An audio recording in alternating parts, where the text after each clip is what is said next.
So, welcome to this Circle U conversation on ecology and democracy across the disciplines. How deep is the ecological crisis and how urgent is it? This week, as you see here, the climate summit COP30 started in Belém in Brazil. It's 10 years since the Paris Agreement, and we've just seen over the last year that the United States has left the agreement and Donald Trump has said, drill, baby, drill. There are some depressing news maybe following this COP meeting. We've heard today in the news that there is still an increase in CO2 emissions. And it's a bit more than last year. So, while I think most people agree that the Paris Agreement has been extremely important, and probably today they would not have no chance at all to have such a negotiation as they had 2015. We also see that there is a kind of, maybe depression, maybe even despair about what's happening, and that it seems impossible to achieve the 1.5 degrees above pre-industrial level, as was the goal of the Paris Agreement. But that doesn't mean that that we should stop working for it.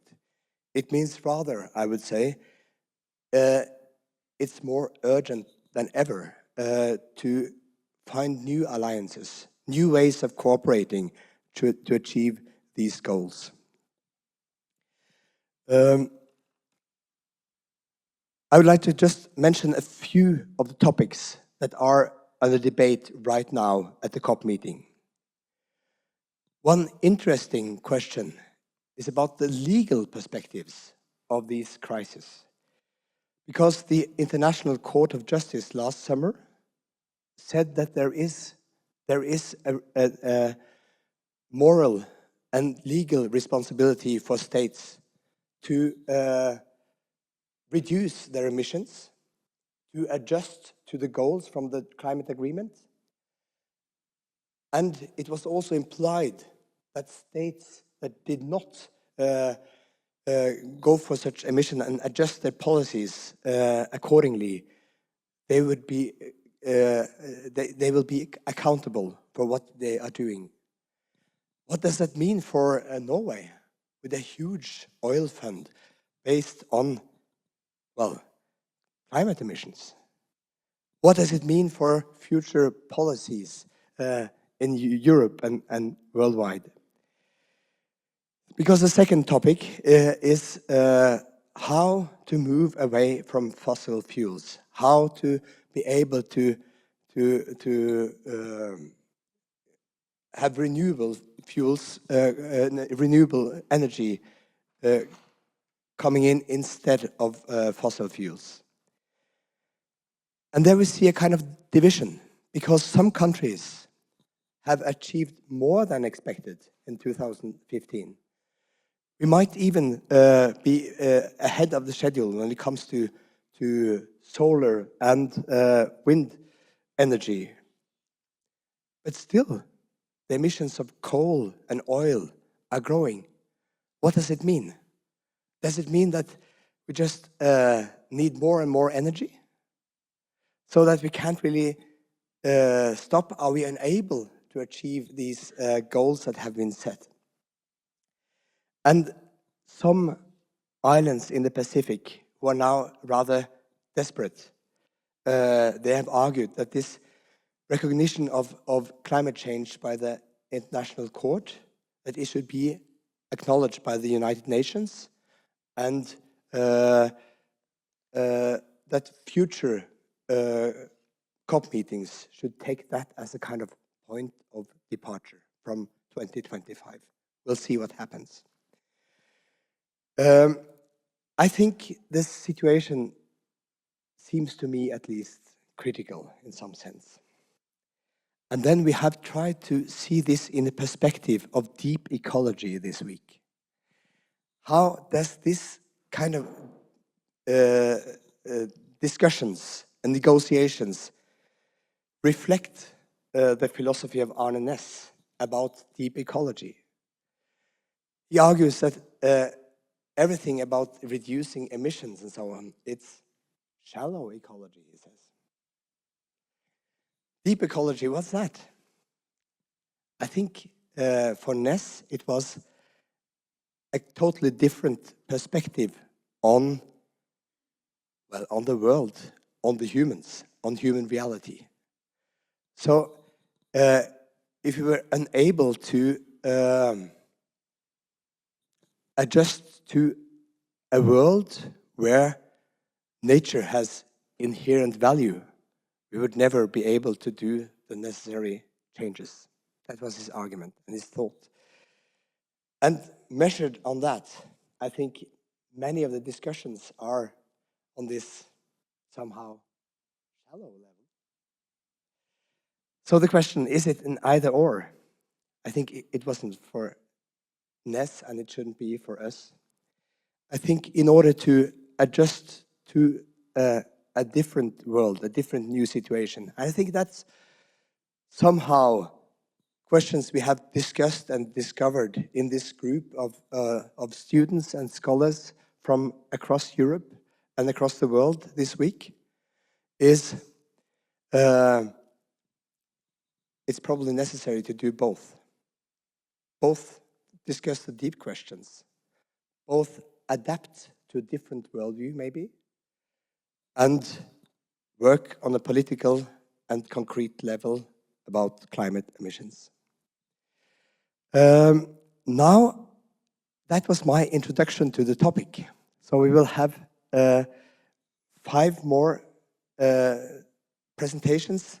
And the first one is Anne Enderwitz, who's coming in from Berlin. And I hope she can hear us. Hello, yes, I can. You can. That's great. Yes, perfectly. Good Welcome. to see you. Hello. Can you hear me all right? Can Yes. I start? Lovely.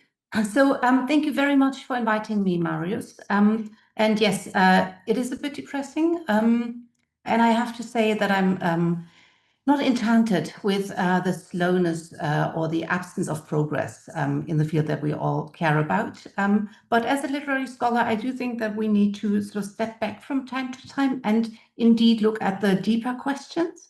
And I want to take something up that you said towards the end about adapting to different worldviews, because I've been or I've become quite interested in how literature attempts this or represents this.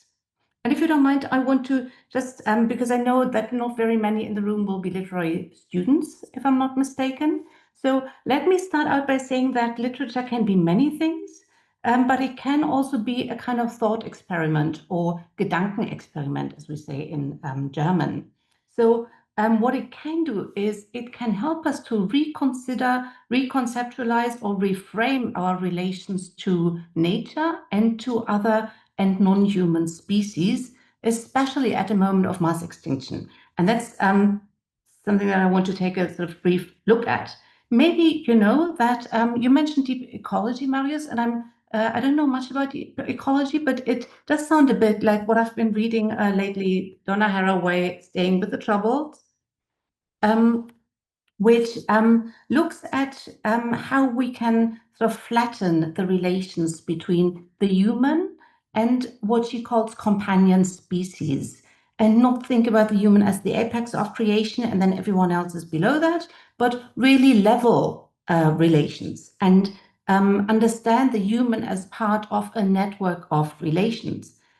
She talks about making kin, becoming with, companion species, which is all about trying to see the world differently, see other species as equal companions, if you like, see similarities with them, etc.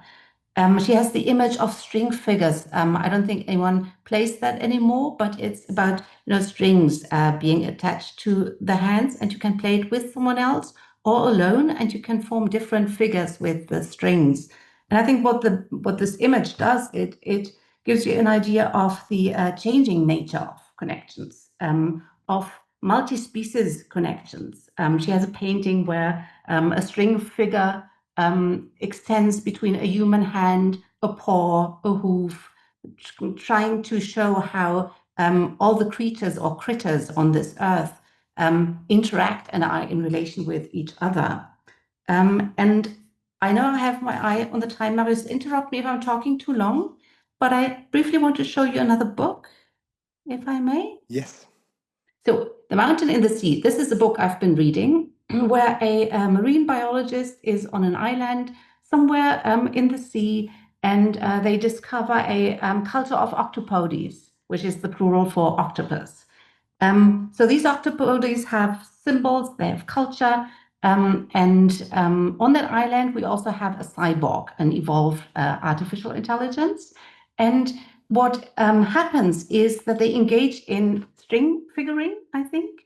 They get to know each other, and each species observes the other. And because they have consciousness and they have symbols, it becomes plausible that the relation of knowledge and observation is really reciprocal. And I think that is a good example for an attempt to think through relations in a way that renders relations between species reciprocal rather than hierarchical. And I also think that there are problems that come with that, but I don't know if you want to step in there, Marius. Let me know. I wonder where how this relates to the big topics they're discussing at the COP. Is there any relation at all, or how do you see that? Yeah, I think there is a relation there, because as you say in Deep Ecology, as long as we don't think that nature is inherently valuable, why should we make an effort to do much? Because let's face it, life will go on, some humans will survive, so we could be nihilistic and just go with the flow and allow for global warming, or just accept that we can't do the 1.5 degree and give up altogether. But if nature and all species are inherently valuable, as are all humans, then you have to keep up the fight, because any bit of reduction will save so many beings. So even if we don't end up at 1.5, if we end up at 1.8, it's still better than 2.5. You know what I mean? I see, yes. Yeah. So, but for that to happen, I think you're absolutely right, Marius. We need a sort of change in perspective. We need to adjust our perspective. And I think I'm not a huge fan of Donna Haraway. I think she has, some of what she's saying is problematic too. But I do appreciate the attempt to not treat everything but us as objects. Is there a kind of hope there?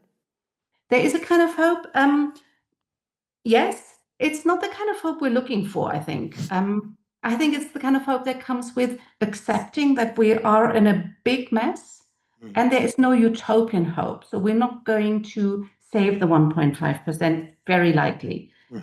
Degrees. So it's not that kind of utopian hope that says we can still save what we have. It's the kind of hope that is more realist, that needs to work with what we have, staying with the trouble. That's the title. The trouble isn't going to go away. Thank you, Anne. I think that's the point where we make a transition here and invite Dag Hessen and Helge Jordheim to come here and join us. Thank you, Anne, so far. You will stay with us for the discussion, yes. I think you can just take this place, yes.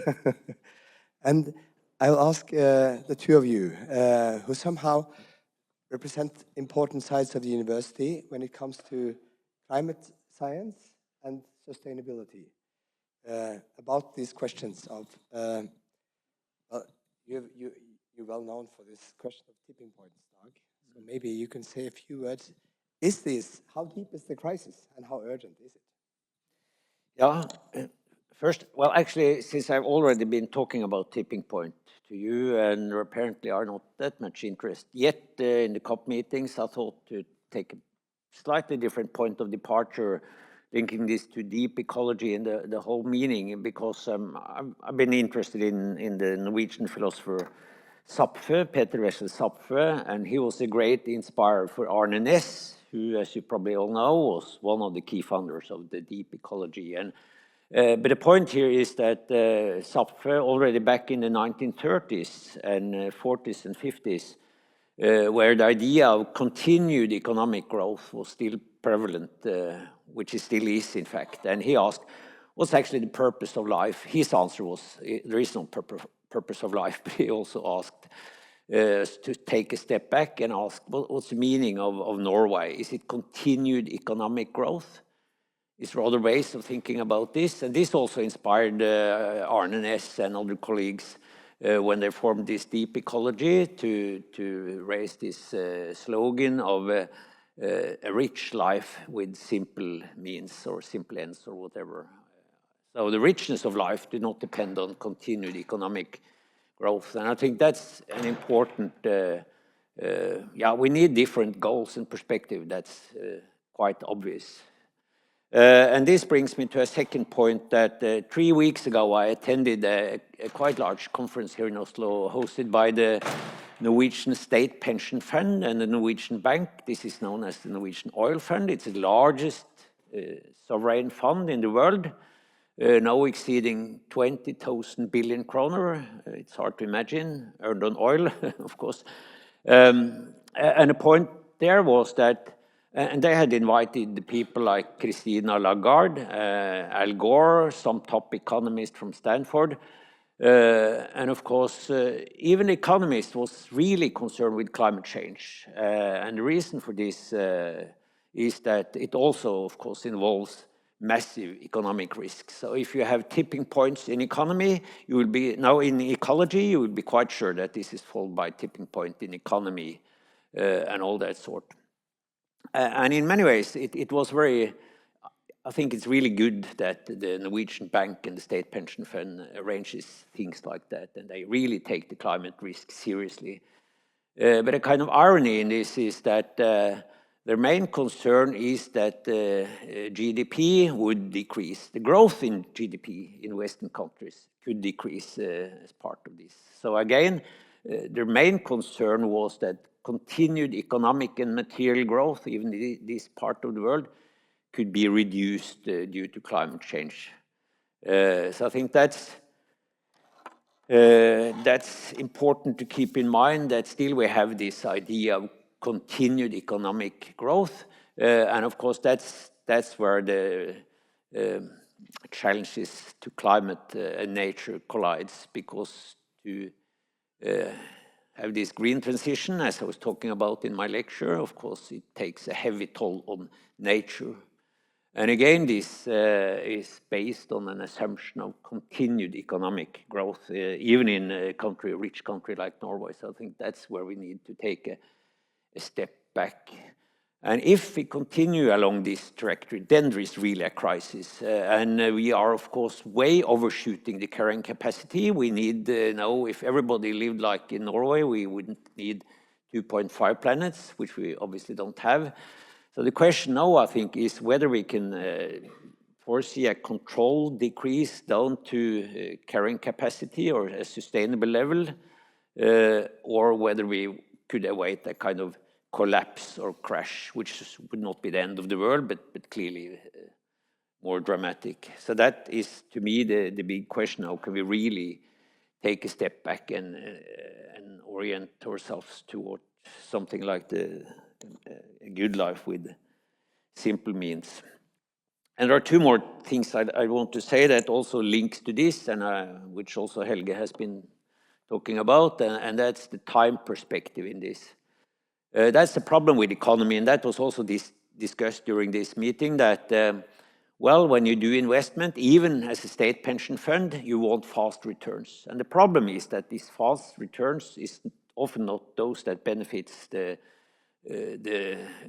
sustainable development in the long term. But so how to balance the concern for the grandchildren versus the concern for the next quarterly report? That's, of course, a key issue in the business segment, and to which I think there is no obvious answer. And that is, yeah, to me, give me a kind of pessimism towards this. And the last thing, and this is very often up in the discussion in Norway, that's kind of the tragedy of the common, that it's always the others that need to solve this. It doesn't matter what I would do, and besides in Norway, we think that the climate crisis should be solved in China, we shouldn't really bother, or it should be solved in US. And also as individual, we have this idea that it's always the others that should solve this, not ourselves. So I think it's important also to keep in mind the title of a book that was written by a colleague of us, Karen O'Brien, saying that you matter more than you think, which is important both at the individual level and of course at the national or international level.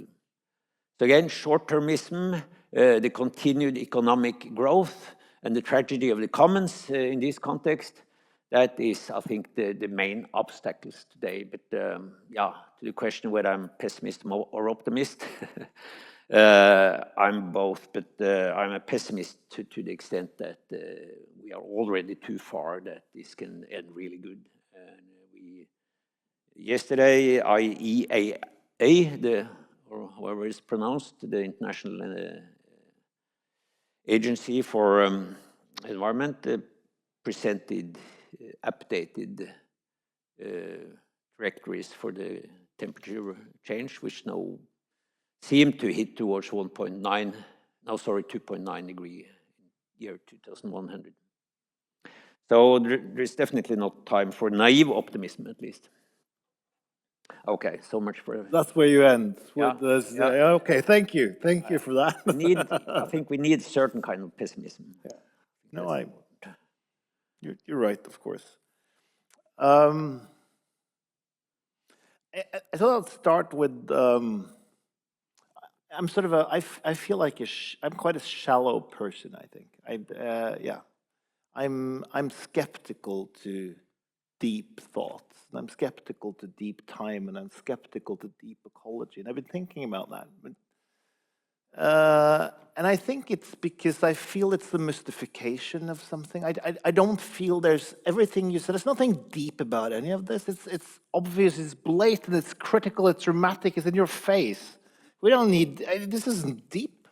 It's sort of it's there. And I think so. So I'm sort of I want to stay shallow, and I want to talk about politics. I think in a sense, I think politics is sort of where I find my optimism in a certain sense, and I spent the hours I was away from you doing a couple of things. Apart from having thousands of meetings, I've been watching the live feed or reading the live feed from Brazil, and I've been thinking about linearity after I had a conversation with one of your colleagues in the break afterwards. I'm going to talk about those two things, I think, because I mean, there's a certain pessimism to sort of to what's going on in Brazil, but it's sort of also this feeling. I don't know if you know Walter Benjamin, the philosopher, has this idea of modern time. It has this meanwhile, right? So we're here discussing this. Meanwhile, there are these people trying to solve big questions in Brazil. That makes me sort of happy in a certain way. Make me kind of optimistic that this is going on now.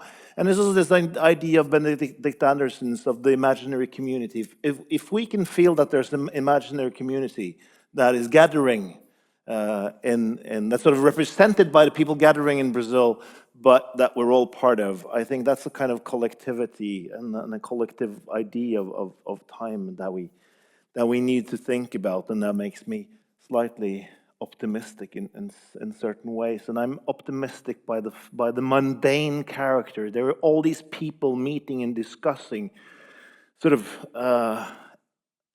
certain way everyday political matters. And I think this sort of this I mean, this is sort of a moment of synchronization, to use the words I use terms I used earlier. You gather there, you discuss, you have these procedures. And there's something about this procedural slowness and the gathering of people and the political character of it that makes me kind of optimistic, because I think that's where sort of solutions are. I think we have and that's what I started thinking about linearity, because I don't know what your name, but he came up to me afterwards and said, well, isn't the problem about linearity? Isn't that the problem how we think in linear time?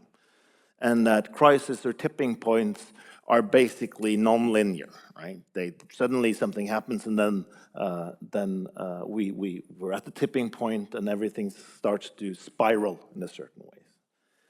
Whereas we're used to in our narratives, in our cause and effect ideas, in our accumulation growth ideas, we're thinking in linear terms. And how can we approach crisis and tipping points with our linear time ideas?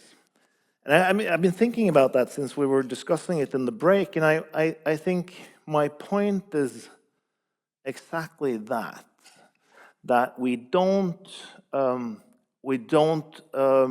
approach or solve problems of nonlinearity by being nonlinear. We do it by being linear. We do it by doing sort of everyday work and meeting every year, trying to figure out, solve problems. More people solve more problems. There's something about sort of that. Yeah, that's also what I was talking about sustainability earlier. There's something about that idea of the everyday, of maintaining, of upholding, of sticking to your guns and not copping out, not going away, thinking that sustainability is the task of the century. It's what we work for. It's history. It's our history. Nothing less than that.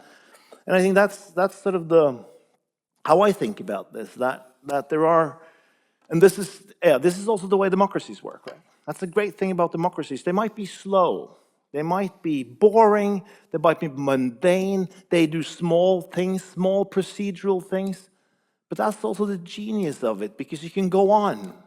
You don't need the crisis. You don't need these big events. So democracies are things that go on. We do our work every day. We elect our politicians. They go to work and try the best they can. People meet in Brazil and they do the best they can. And my optimism is connected to all these people doing the best they can every day, and hopefully more and more people joining, doing the best they can, and less people copping out and thinking, we need, because we have a crisis, we need to think in crisis terms. In other words, we need to sort of have powerful people making powerful decisions. That's the way we solve it. Well, it isn't. It can only be solved through repetition. Cyclical things happens every year. Every day we go to work and do work for this, and that makes me kind of optimistic. Thank you. You short response here? Yeah. Or we continue? Yeah. In many ways, actually in most ways, I think I agree. I think most politicians are honestly doing what they best can do, and they perceive the problems, and the COP meeting and everywhere else. There are lots of leading people that perceive the problems and honestly are concerned, just like the Norwegian bank. So I think there's not a lack of goodwill and concern, good wishes. But I think the problem is that somehow we are trapped in a kind of system, and that's the global open market economy. So it's not democracy per se. I mean, that's clearly the best we have, although it needs to be challenged and it has its pitfalls. But it's these market forces embedded in a global competitive economy, which often is not a race to the bottom in that sense, but a race towards things that are good for the business, but not necessarily good for the future. So, but what gives me still a glimpse of hope here is that we now see that, I think I said it's also during my lecture that, and I like that saying, that the market is a dangerous lord, but could be a good servant. So what we see now is, of course, that China and also other nations use the market to turn from fossil to an impressive extent into green energy at least. So clearly there are lots of good things happening, definitely. And many countries now have had a decrease in the CO2 emissions, although probably strangely enough, CO2 now is increasing more than ever, which might have to do, as I also mentioned, by the ability of the ecosystem to sequester and take up CO2, which is a reason for pessimism. But set that aside, I think we need to do, after all, the world is oriented towards markets, so if we can use the market here to compete for the good solutions, that's clearly a good thing. The problem is that this efficiency and the green transition is partly eaten up by increased volumes. More people spend more and more time in consuming more. And we still have this idea, I think, that is the basic challenge, that we have this idea of continued economic growth, which served us well in the last century and probably up to the 1960s. But now with the flip side of that coin is more and more evident. On the other hand, I think that, and that's part of this tipping point report, which also gives some reason for optimism, that this good tipping point are clearly among those the green transition, but there are also others that has to do with economy, with law, not the least, and normative issues as well. Is at least in some cases on the rise and could potentially hit this magic 20 to 30% attention in the audience that makes it flip into something that hopefully is better. So I don't think there is a lack of goodwill or lack of understanding among most politicians, but there is this, you need to fight against a system that is not necessarily rigged for fixing this. Thank you so far. I think we will invite two more voices, Nils Bubandt and Christina. So you will say a few words. Oh, Christina, yes. Christina Nadeau, who have been representing anthropology, Nils Bubandt from Aarhus, and biology, geology, many disciplines. Christina Nadeau, from University of Oslo. Because you have been discussing all these questions about the Anthropocene too in this context. Please say a few words about that. Nils. Is the microphone on? I think so. No, no. I'm good. Yes, I'm an anthropologist, and the great anthropologist from Norway, Thomas Hylland Eriksen, do you know him? He said, he wrote a textbook that the title of the textbook is Small Places, Big Questions. And his argument is that if you're facing big questions, such as those questions, sometimes they're answered best by going to a small place, because big questions don't look the same in different places. So with that in mind, I thought I would tell you a story about what I did yesterday. It was part of the Circle U course, and the afternoon was spent, we all had to walk the Akerselva, that river that divides Oslo into two. And I learned something while I was walking. I read all the signs there that the municipality put in place. And one of the signs informed me that the elvamuslinga, the freshwater pearl mussel, is an endangered species and is endangered because for the last 150 years it has been collected by people all over Europe. It's a European species. It's been collected all over Europe to harvest the pearls. And it's been collected to such an extent, and the rivers in which it dwells have been polluted to such an extent that they are now an endangered species. Half of the remaining species of elvamuslinga live in Norway. And they live in Norway because they have a very interesting life cycle. They spawn about 4 million eggs, I learned from those plates. This is not me speaking, this is what I learned yesterday. They spawn about 4 million eggs every year. And during that spawning process, all of the eggs flow downriver, and most of them are swept off into the sea, except those that are swallowed accidentally by salmon and trout. And then the the little egg that is now a little mussel attaches itself to the gills of the salmon or the trout and lives the first phase of its life as a parasite on the trout. So in order for the Elvermuslinger, the freshwater sea pearl mussel, to live, it needs a symbiotic relationship to salmon. If there are no salmon, no sea trout, there can also be no of these mussels. So that to me is a really nice example of something that has happened in Norway. 100 years ago, the Akerselva was a muddy pit, you know, used for tile factories and seildu, what's that in English? You know, weaveries and all kinds of dirty industries. And there would have been no chance in Anthropocenic hell that those mussels could survive there. And yet they have come back, and they've come back through anthropogenic intervention in which Norwegians of goodwill, you know, recreative fishermen and others have started putting salmon back into the river, and municipal authorities have started cleaning the river and making sure that the pollution levels are at such level that salmon can thrive and trout can thrive. So my little story from the Akerselva, that little place, addresses this big question, because maybe we also tend to think crisis, and I think you said this, Helge, in a particular kind of temporal perspective as a decline, which is very much a Christian narrative about going from paradise to somewhere else that is bad. But sometimes the Anthropocene surprises us because, you know, life forms surprise us. They can do amazing things. They can bounce back from nothing.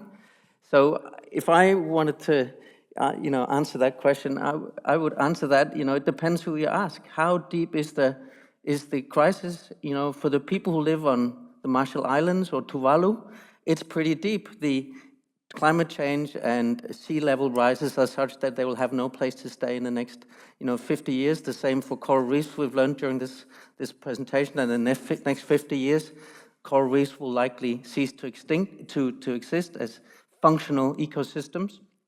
So for those, it's not a good time at all. It's very deep, the crisis. But if you ask the Norwegian rat, ratus ratus in Latin, the ecological crisis is a pretty good time, you know, because there are lots of those about, and we have created conditions for them because of what we do that in which they can thrive. Some seagull species are doing very well. The hetemo, we say in Danish, the hooded gull is doing very poorly. So the ecological crisis is deep or shallow depending on who you ask, whether you ask different kinds of humans, or if you could ask different kinds of animals and other living beings. They thrive or go extinct in very different ways. So it's very hard to answer this with a one sentence. But I think sometimes we tend to talk ourselves into a narrative of decline only, when we should remember life is resilient, and so are people, politicians even. And sometimes we also forget that things can bounce back. That would be my... Thank you. Christina, you talked about biodiversity. Okay, well, first, I really liked your story. I really love rats, so I'm happy that they're thriving. I have my favorite rat colonies in Oslo that I visit sometimes. I really like them. But you were speaking about how the Akerselva is such a success story. And well, in some ways it is, because there's been a reduction in industry. A lot of the buildings have been repurposed for housing or art exhibition, schools and things like that. But to answer your question, as you were saying, you know, asking different people, one of the reasons why the Akerselva has improved in Norway is because due to globalization, I mean, all of the dirty industries have been moved abroad. So we don't maybe see it here in Norway, but it exists in other parts of the world. We export our pollution, we export our waste, and we haven't necessarily addressed the problem. We've just moved it out of sight. And this is one of the reasons why the Norwegian oil industry has managed to succeed so well, because they operate mainly in the North Sea where people don't see them. And we assume that they're not causing any harm, but the harm is happening, the harm is there. And Dag was mentioning the oil fund, and it's about, I think it's now $1.8 trillion. And I don't know, probably the younger people here will be familiar with this. It's a common phrase on TikTok now, but the idea that there's no such thing as an ethical billionaire, right? So, and Norway is not an ethical trillionaire.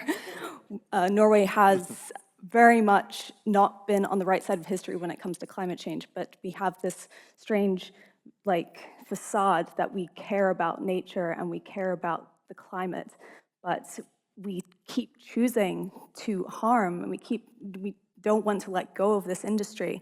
And I find it interesting because, you know, I wanted to bring this up because I wanted to bring focus to the fact that we are here in Norway, in this room. The people here, there are a lot of voices missing from our group, and I just wanted to acknowledge that.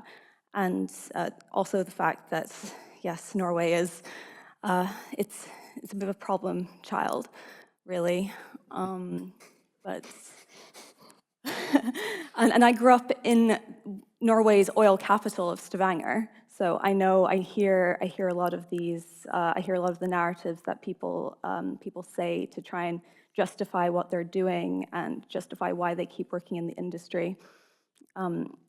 But all of it is just because, you know, people are, like Helge said, people are just trying to do their best. A lot of these people who work in the industry are just trying to keep their jobs.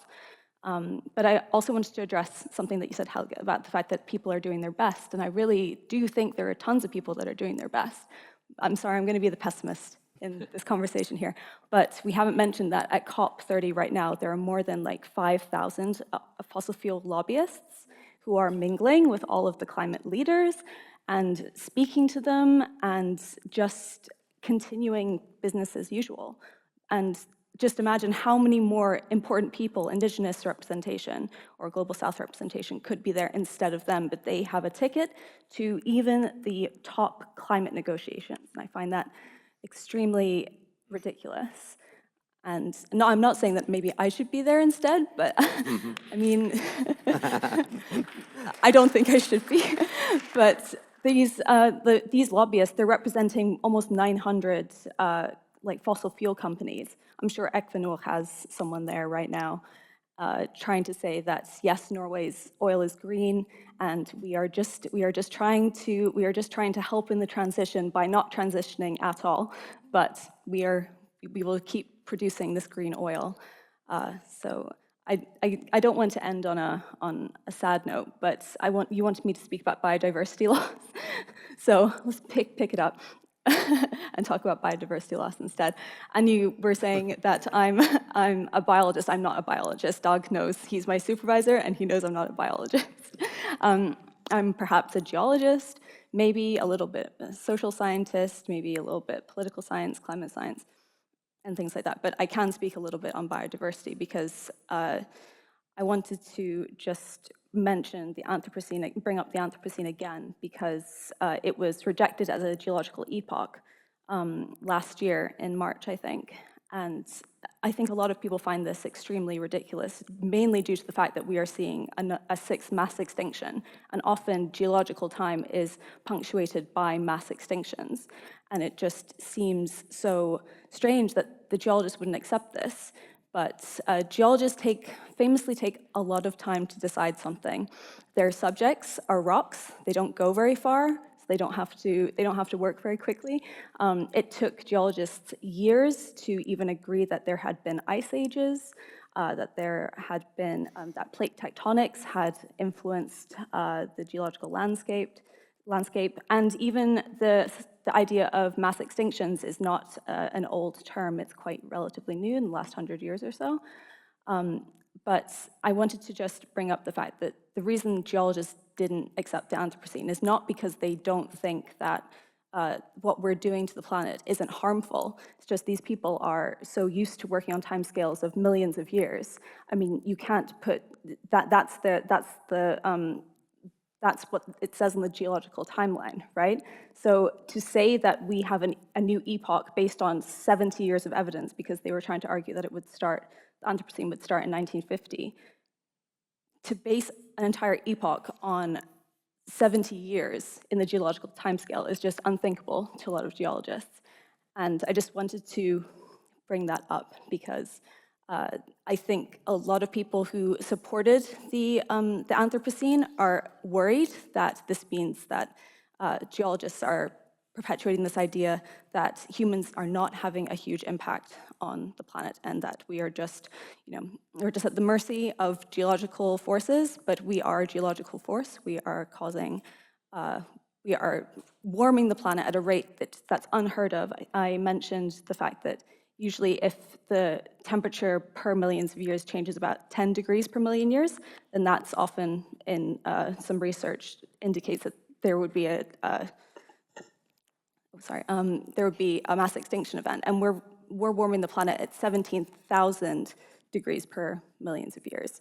So we're doing everything so quick, and in geological time, it's barely made a mark, but we are a force that we need to address. And one thing that a geologist told me when I was asking about why we shouldn't phase out oil and gas is because he said, oh, well, bacteria they feed on an energy source and they feed on it until it's gone, and we're just bacteria. But I would like to be more than bacteria. So I do hope that the Anthropocene persists. I hope that forums like this can continue, and I hope that there is hope and that people are doing their best. So that's where Thank you, Christina. Excellent.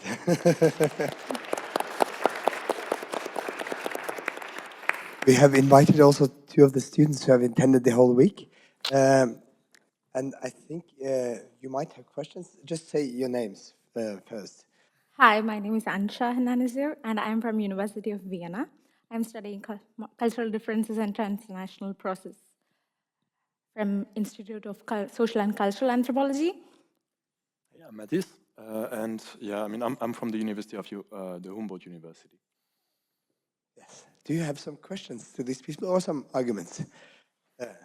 So many things have been said so far. It was extremely interesting. A couple of slightly controversial opinions. I took some notes. Yeah, so, and actually it's as much questions on what you said, but also reflections on how the week went on. Because it's about democracy and the Anthropocene, and to my personal experience, it feels like we haven't talked so much about democracy and not so much about politics in overall. So we talked about typing points, different geological processes, but which political and institutional arrangements can help us fight this crisis? And as much as maybe Norway is more or less doing a good job, I think we can arguably say that many countries and the way their bureaucracies operate on a day-to-day basis is very unsatisfactory. And I mean, we can also see it in the COP30. So I bring back the notion of political conflict because I studied political science. Nice. Politics can be defined in many different ways. It's who gets what, when, and why, or it can be also saying, how do we compromise and organize diverging interests? And we can go further on legislation and arrangements. These are basically, in the most pessimistic ways to freeze power asymmetries. And as you said it properly before, the system relies on certain past dependencies. And as much hope we can find in bureaucratic institutions doing their day-to-day activities, there's also a lot of hope we cannot have on them because of these power asymmetries based on these past dependencies. And how do we break from them? How do we go forward about it? And this is when environmental justice, I think as a philosophical concept, is very important. When we take this journey and thinking on how we can actually solve these very complex issues. So, I mean, I could go further, but I don't want to talk too much, so yeah. Thank you. Nice. You said you had a question too, right? Unfortunately, I don't have a question, but I have something to say. I really like the idea that you brought up because in the group where I was talking to one of my colleagues, Ariana, do you think democracy can solve the current crisis which we are facing? And she said, until now, democracy is the best governance, but that but is the question to all of us. And also, Yes, Marius asked me, Ansha, there is this opportunity you want to talk, and he just briefly mentioned about this urgent. It's about Anthropocene, but it's how urgent it is. And I went home and just looked into this books, and I found one book that is interesting. It's by Amanda Lynch and Siri Veland, which is written in 2018, and the title itself is Urgency in Anthropocene. And it's a very interesting book all of you should read, and it doesn't, this thing is, oh, urgency in Anthropocene. I thought, I will get some answers to this crisis, because after coming to the lectures, have any of you feel confused? Like, what should we do as the youth which holding the privilege of now? What should we do? No, okay, I was also only the confused one then. I was like, oh my God, what should I do? I thought I will get some kind of answer. But unfortunately, these two authors concluded this as it's more than just an emergency. It is related to unimaginable material extreme. It is an ontological crisis. Again, crisis. Oh my God, not even a solution. Then it reflected to me, okay, maybe they cannot solve it because of its continuous nature. It's still going on. So I have to develop a collective. We are in a coexistence, and we have to make a collective effort. It's like every international organization say we have to do this collective effort, but in a more urgent sense, because we don't have to. In the future, we don't have to reproduce the past injustice. So this is just a thought, and one important thing the author's mentioning is humans are causation animals. We need some narrative related to caution to work upon. She describes it like hermeneutic, if I'm pronouncing it correct, hermeneutic temporal compression. So it's like making sense of that urgency, and we are in a high time. That's from my part. I just want to introduce this. But this is not a solution, but you can start to think how urgent, because nobody talked about how urgent it is. Thank you so much. Nice. I think we should have some answers for you. But in the meantime, if you have questions, you should raise a hand, and I will go looking for new questions. But we have comments and thoughts from the panel too. Yeah, Dag. Yeah, good comments all the way, and lots to think about. And to start with the locals, I agree that it's often we should go to the local impacts and the local improvements, which could, of course, then be cascading to higher levels. And this makes me remember Elinor Ostrom. I'm an evolutionary biologist, and actually I've been writing a book with Thomas Hylland Eriksen, who also was Christina's co-supervisor, which we called back in those days selfishness or egoism in Norwegian, which we afterwards thought was a ridiculous title, because we both argue that humans are actually quite cooperative and we have emotions, and we are evolutionary, also geared toward cooperation, and empathy is a natural thing in humans. The point with Elinor Ostrom was that she showed that within certain communities, local systems, we could overcome this tragedy of the common. We could live sustainable, because this was obviously to the benefit of everyone. So it was a combination of cooperation and also realization that some modest sacrifices today would be good for the community and the grandchildren in the future. So there are these kind of mechanisms that operate at the local level. The question is, again, how can this be implemented at the higher level and global level? And of course, I agree, it's a kind of irony that the expenses of joining the COP meeting is so high that it's basically the oil lobbies that can afford it.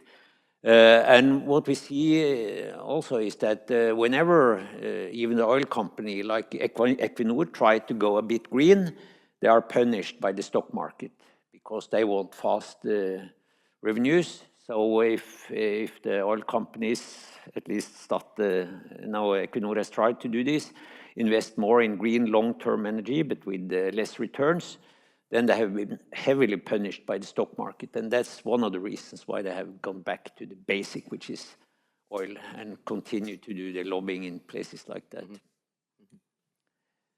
But yeah, Akerselva is a good story. I'm also working with freshwater, so that is, we need that kind of stories. And also we are now got rid of acid rain, ozone hole is fixed and things like that. So we need these good stories. Thank you. Helge, you also. I have a lot of things to say. I don't know. Come on. Right. So let me start with the sort of your argument about political conflict, which I think was very well put and important. And I think it also goes with sort of, yeah, I should probably say that I don't think all people are well-intentioned. I don't think all people are a force for good. I think there are many people, both at the COP and other places in our parliament in Oslo, that are not the force for good. So I do think, but I'm even more sort of wary of sort of just sort of having this sort of, I don't know, feeling that politicians are bad people that can't do us any good. I mean, I want to trust my politicians. I want to believe in my politicians. I think they do a difficult task, kind of. I'm happy that they take it on. There's something about sort of, you know, if you read Max Weber's text on politics as a calling, it's a wonderful text because it says that you will trust you have to sort of stand behind your politicians. It's important. But we need conflict. I think it's a really good point, right? And I think it's a really good point that one of the problems of our democracy today, it's sort of absorbs conflicts too quickly. It don't let them play out. It's very consensual, and it has very little room for conflict. And that's why polarization scares us so much, right? Because we're not used to, we're, at least in Norway and I think in many countries similar, we're used to a very consensual democracy. And consensus might not be what we need now. We need politicians, we need work. We might not need consensus because this is not topics for consensus. This is, as you say, topics for conflict. And I think to develop our democracies to be more, I wouldn't say conflict-oriented, but I would say conflict-oriented actually, because I think that's exactly the point, that societies thrive on conflict. They don't just thrive on, at least in Norway, that's very, very much the case on these broad consensus. And then to Christina, yeah, I'm in two minds about sort of the Anthropocene thing, because I mean, I'm just gonna ask the question, so are we sure that geological time is the most helpful time to help us think about these things? I'm not entirely convinced. And I was sort of, when that answer from the committee came back that rejected the Anthropocene, I was thinking, yeah, I mean, the thing they're saying is that, well, maybe you need other time forms to think about these problems. Maybe geology and geological time isn't the best way to think about what's going on right now. And I mean, that's a long discussion, but I just want to raise the question at this point. Yeah.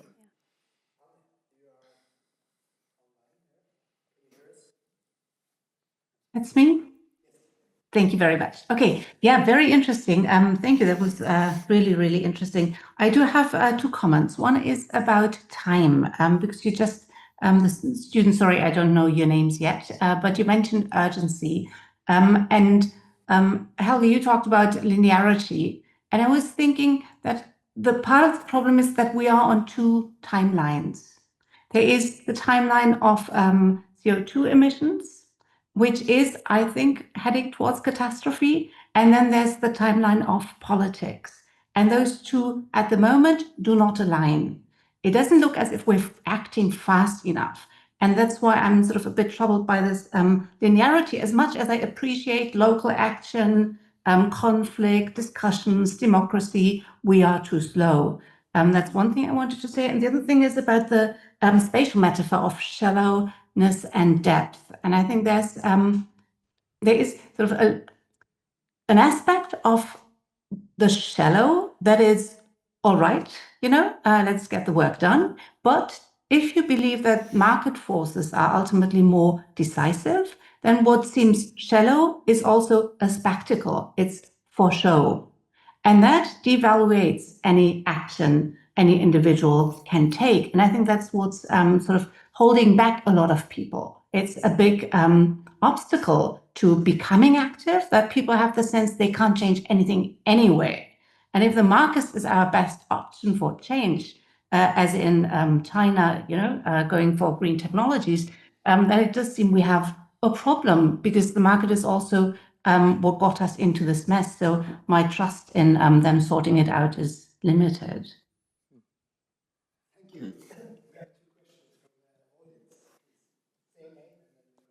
Hi, I'm Maisie. I'm from Australia, I suppose, which makes it's relevant to the question that I'm going to ask.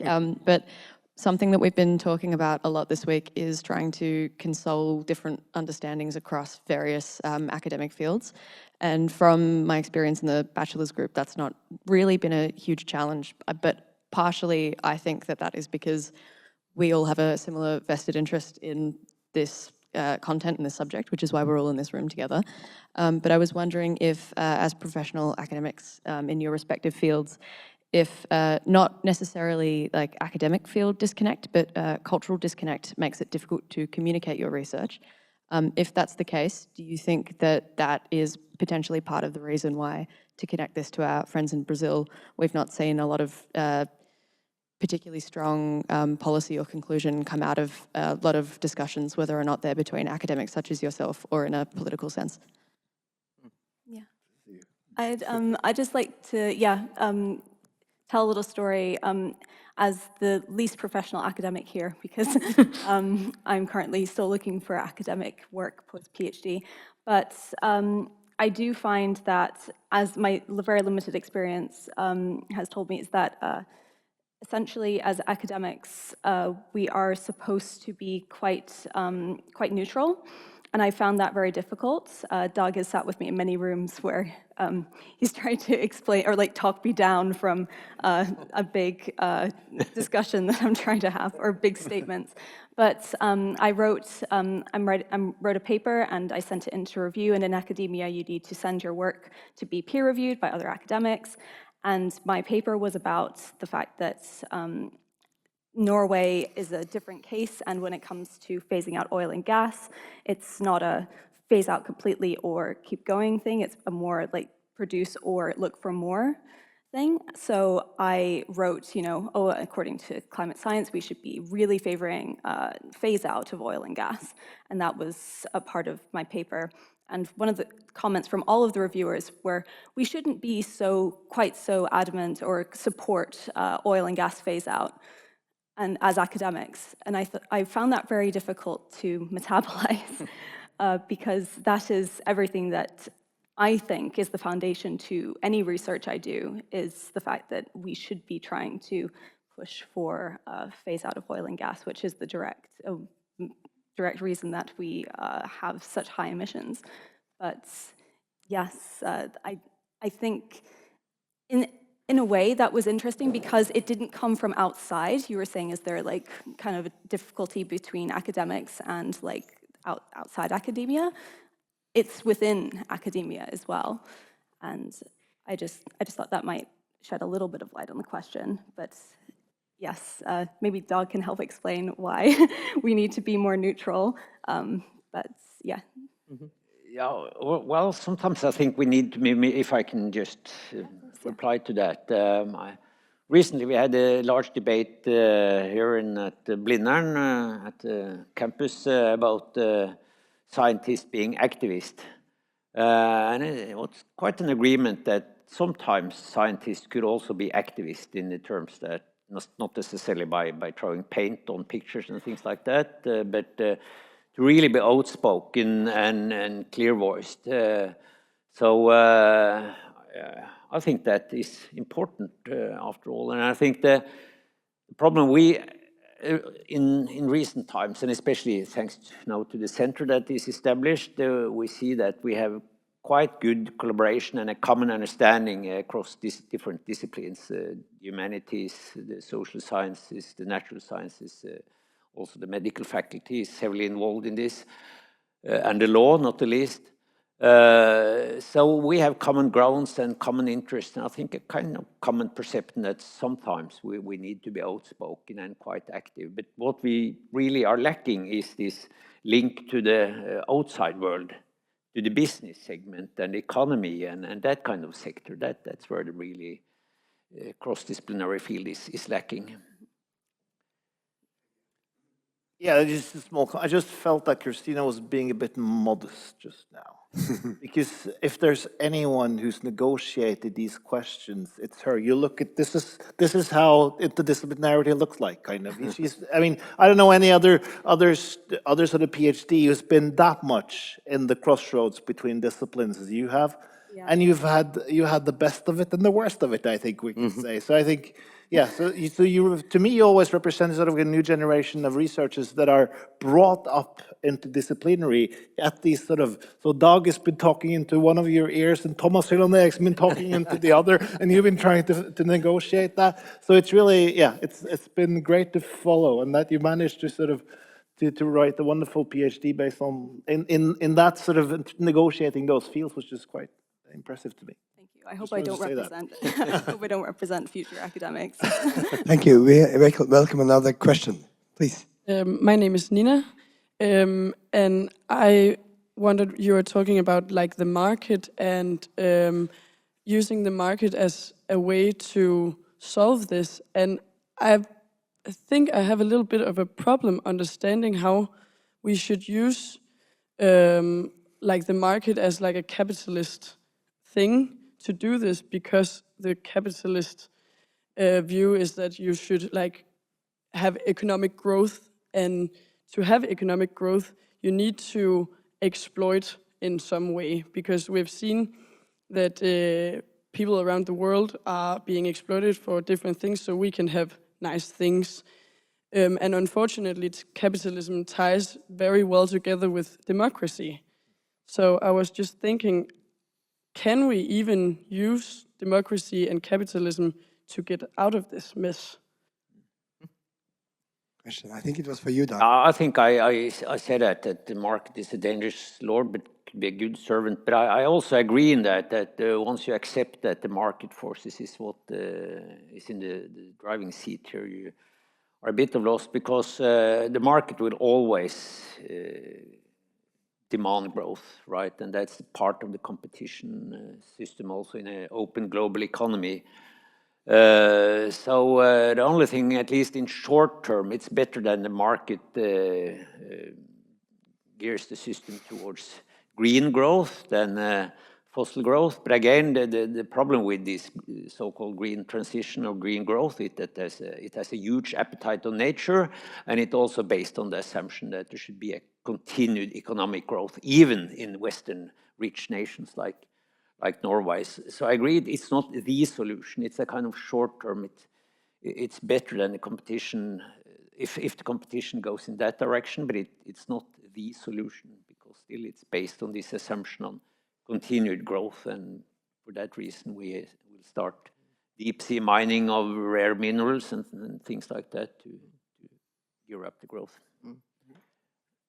Maybe if I could comment quickly, I think I would like go back to Elinor Ostrom, because actually I studied a lot what she did, and one of the main theme of the book is that there's no panacea.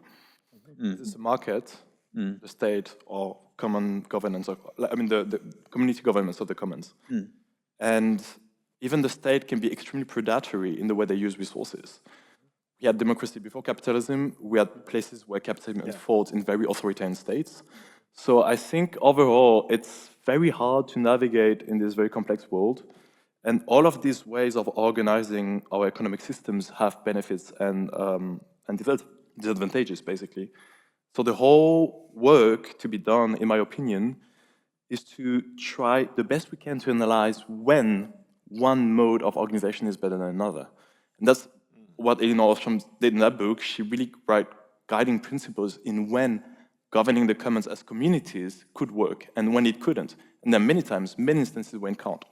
So just to maybe answer the question on the market, I don't know if it's a controversial, because I do identify myself as a pretty leftist person, but markets existed before capitalism, and I think there's also a reason for that, and there's definitely a space for that. But then I'm not an economist, even though I cover economic courses, so my word only has so much value. Thank you. Yes, Christina. I just have a small, probably a small controversial comment, but there's a very interesting but quite depressing book called The Decade We Lost Earth. And I would recommend reading it, but only if you're going on holiday afterwards or something. But in that book, I learned so much about how in the 70s, there was actually a big drive towards climate action. And I mean, George Bush Sr., when he was running for office, he even used he used climate change as one of his like slogans. He was like, "Oh, we'll fight greenhouse the greenhouse problem with the White House." So it was actually a very good time for climate. But then there was a lot of talks between a lot of scientists and politicians, and they met. I think it was in Florida. To talk about, how will we address this problem? And they came up with some rules, things like that. They struggled with the wording, but think about this in that time of the Cold War, essentially.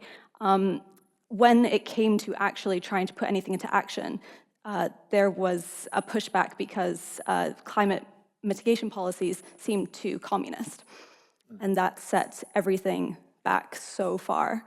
And I do think that we should do our best to work with our system and perhaps decentralize things and prioritize community-led projects. But I always think of that when someone asks, "Can democracy solve climate change?" I think of that small glimpse in the past that I think really set us on a path that we are now sitting with now. Thank you so much. Yes. Are there further questions? I think I saw some hands here. Yes, please. Hi, my name is Ricardo, and I have a quick question. And it's the concept of that tragedy of the commons was brought to the conversation. But my question is, how does this concept can work in a world that there's a huge inequality, and in which if some people remove from this strategy and they keep doing the contributions to the CO2, the world isn't gonna improve at all. So this also brings me to a question of inequality. And I'm personally from the Global South. And how you can tell to the people in the Global South to start making changes, to start getting to a point in which we can get to green energies if we don't have development at all. If we need to keep growing, we need to keep finding solutions, and the easy solution many times is just oil. So how can we work with that, and how can this get us further into a sustainable development? I have something to add to this question because I myself from India and I'm also from Global South. So I was thinking all these debates are concerned about this global north and their existence. And I was thinking, okay, we have this privilege and we stand here and in good clothes studying. I was thinking about and we know this is in crisis. I was thinking about how can I tell this climate emergency to a family where they struggle to meet their daily ends. That's why I said I was confused. How urgent their urgency can be to eat one meal, but so the urgency is also based on lived experience. So all these debates and all these new ideas are centralized in the global north, and India is one of the biggest emissions because we have coal.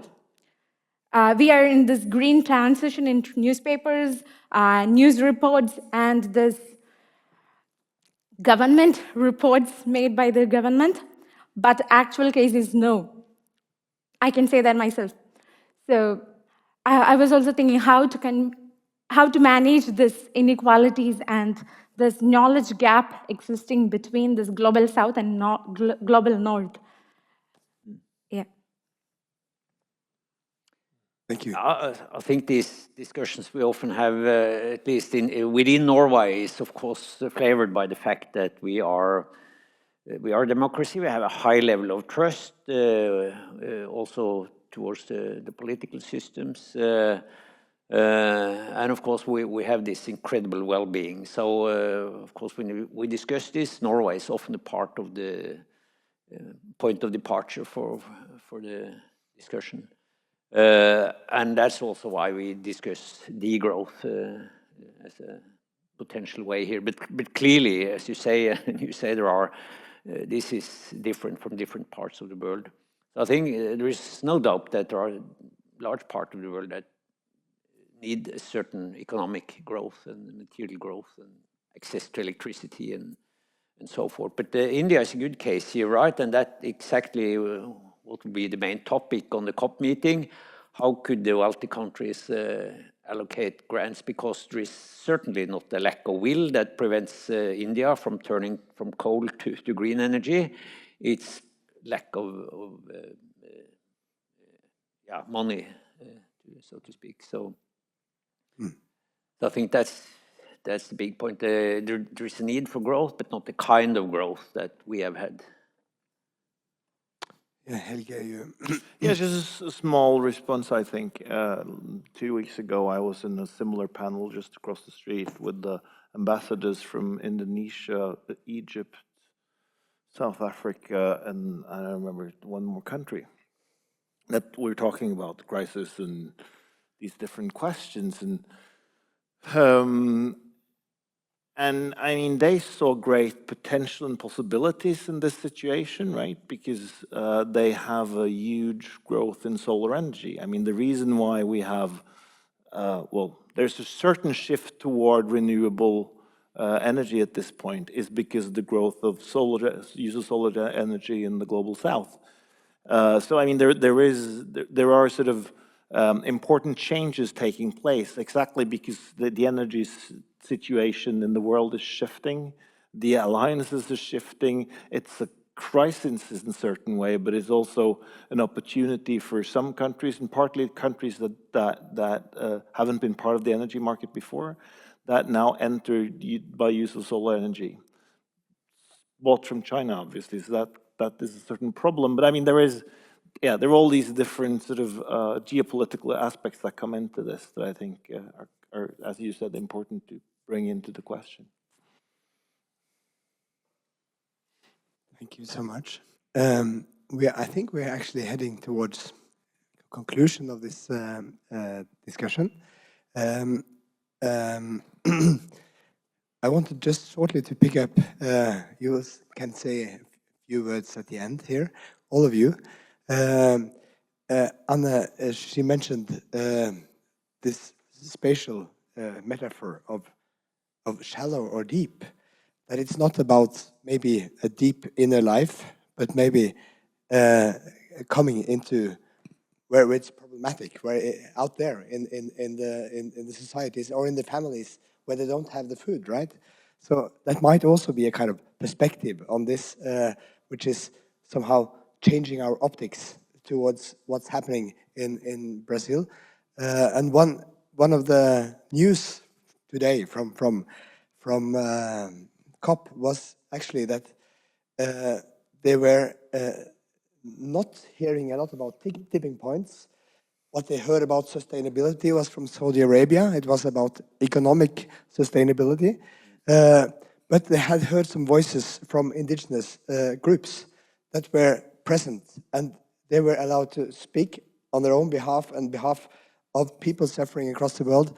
And it had, at least emotionally and possibly also in the focus on the COP meeting, a great impact on what they were talking about in these many discussions going on at COP.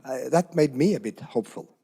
So if you could say, should we start from over here, there maybe, and say a few words about concluding? Well, it's hard to conclude really, because there are so many topics we touch upon here, and everything from the unbeatable market forces apparently to levels of trust and how to deal with the tragedy of the commons, which I agree can just be done at the local level, but it also implies a high level of trust. And I mean, Eleanor Ostrom put up her 8 design principles that is really hard to apply on a global level. So to an extent, if the world had existed of small bubbles or boxes, I think all the problems could be solved within. But when it's open and global and competitive, I think it's hard to come up with answers. So my pessimistic note would be that probably this will be solved because some of the productions will actually break together, meaning that will be reduced emissions, which will not be a global catastrophe, but could be a regional one. But on the positive note, then, the fact that these courses have taken place and we have this discussion, that's really, to me, a glimpse of hope. Yes. Right. Well, I think I'm just gonna, if I'm gonna defend the sort of idea of the deep for a moment, I think the important thing about it for me is the idea that, well, another kind of reality is there, for better or for worse. Because I mean, it is, as we were talking about, it's easy to be absorbed in the system. Let's call it the system for now. I mean, I don't think democracy and capitalism is the same thing. I think we can have democracy without capitalism, etc. But let's call it the system. It's easy to be absorbed in the system and the shallowness of the system. And the spectacle of the system, as Anna was saying earlier. I think that's true. And what deep gives us, I don't know where deep is, if it's deep in me or deep in the earth, or I mean, it's obvious these places, and I find it a bit annoying, as I said, but what deep gives us is this thought, well, there might be forces that we don't see, there might be realities that we don't see, there might be times that we don't see, that partly are threatening, that partly are sort of changes in the earth that threaten our livelihood, but partly also are the possibility for other ways of thinking, other visions of other lives, visions of other realities that I think are important to sort of bring in. So I think, I mean, this is the old Marcuse argument. The worst thing that can happen is that there's only the world we see, that there's only this, that only what's right in front of us is the only thing we believe in. That's probably, at this point, not what we need. We need different timelines, different universes that end up at different places, so we can try to figure out which one of them we're on and how to think about negotiating that. So, so that the optimism also needs to, and not the idea that another world is possible needs to be part of the optimism, I think. Another time is possible even. Thank you. Anna, would you say a little sentence at the end, or a comment? Are you there? Yes, me? Yes. Sorry, Marius. Sorry. Yeah, I was listening very closely to my colleagues. It's hard to say something in sort of just a few sentences, but I think I would emphasize 2 things perhaps.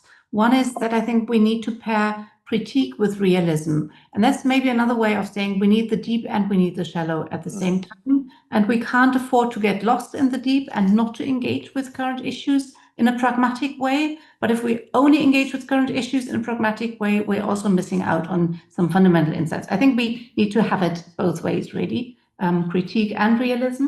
And the other thing is that I think we need to be more radically local. We can talk about the global north and the global south, no doubt, and we need reparative justice and we need a distribution of wealth.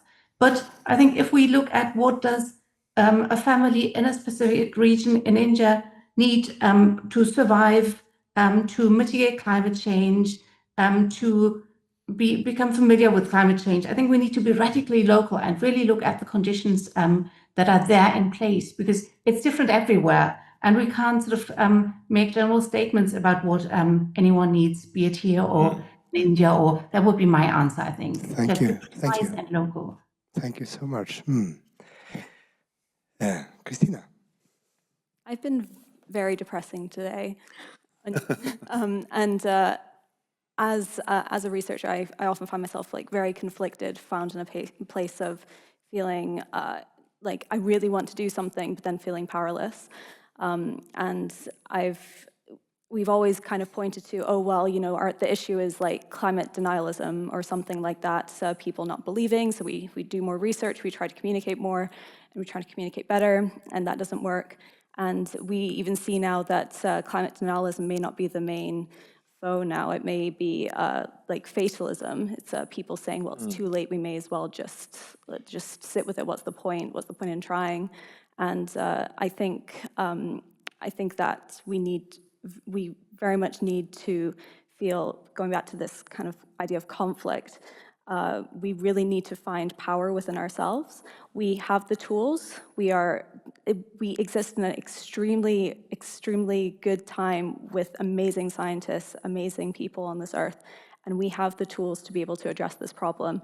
Yes, it's not going to be easy. There are a lot of imposters, for example, like COP, who are working against the change that perhaps we wish to see, but I think there's a lot of solutions out there, and I just hope that we can find some light in that, knowing that perhaps we won't see the change in our lifetimes that we wish to see, but that we're fighting for something worthy in the end.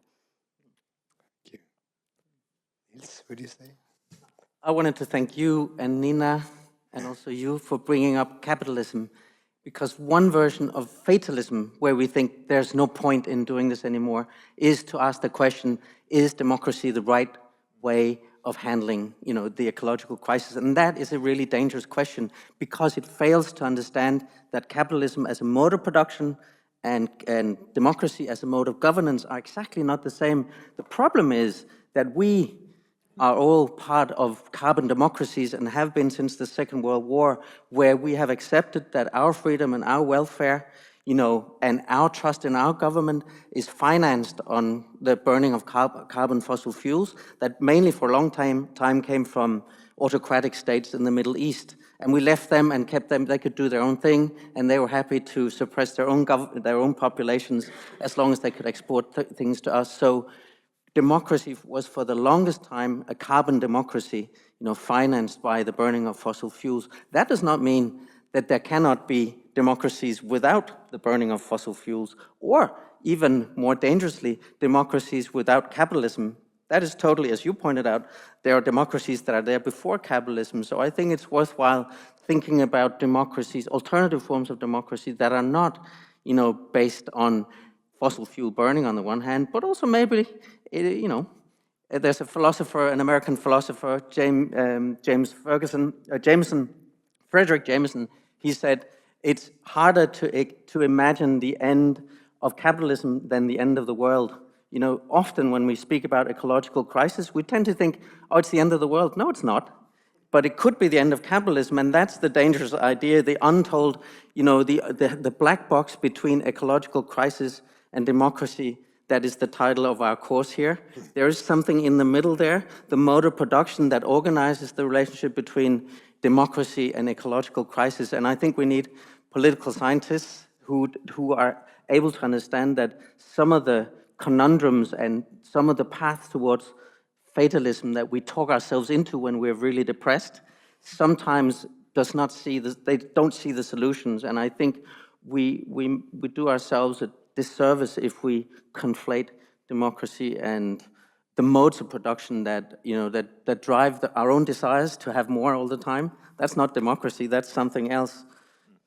So I agree there's hope, but for that hope to thrive, I think we need all good, you know, all good forces, those that understand biological processes and those that understand social, political, and cultural processes and understand the kind of injustices and inequalities that often drive these processes as well, like the global north and the global south. The problem is, if I can just add it, with the COP is, you know, those people who we like to talk about when we talk about the global south are not represented by those people, you know, who are there. They are there for their own reasons in a system that perhaps, perhaps not, did not elect them, a population that they may or may not represent. I would like to see many more indigenous groups, rather than nations, because nations is such a poor stand-in for people, I think. Yeah. Thank you. Please. I really like how you waited for the end to drop all these truths. Yeah. It was amazing. So I won't add too much because I think you really nailed a lot of good things. I had this topic, which I talked about that with some people over here, I think yesterday. It's very important for these events to continue to happen, I think. But strangely enough, I think that losing hope in the fact that COP is going to deliver is actually quite freeing, because we stop relying on other people and these people to actually deliver things that maybe, I hope they would, but maybe they won't. And that's maybe the best incentive for collective action. And I would actually kind of invoke, like a figure of authority, an Arendt, on what democracy and freedom is. And these are things you perform. We only live in democracies because we perform democracy on a day-to-day basis. And to perform is also to act collectively. And some of us are lucky enough to live in countries where we can have this space for civil society. And therefore, I think one solution and the little hope I have is to have more collective action, no matter the scale and the level at which we can act. Yeah. Nice. Many Anthropocenes, right? Yeah, when I was really busy with working my thesis one side, and one of my regional academic United Nations progress about this natural-based solutions in Caribbean. So 3 weeks ago, the first book I took in my hand to read for this course was Dipesh Chakrabarty's Anthropocene Time. That is one of the texts which get me into this course and topics, and the first section's title is Many Anthropocene. I can really see the many Anthropocene and the need for this kinds of interdisciplinary course, because from a cultural and social anthropology perspective, my knowledge is widened after the discussions and classes from the panelists. Thank you for that. And from the colleagues and working groups, thank you for that. And thank you, Marius, for organizing this. I hope more such courses about this interdisciplinarity in this, from different national and international perspectives will still happen. And thank you all. Just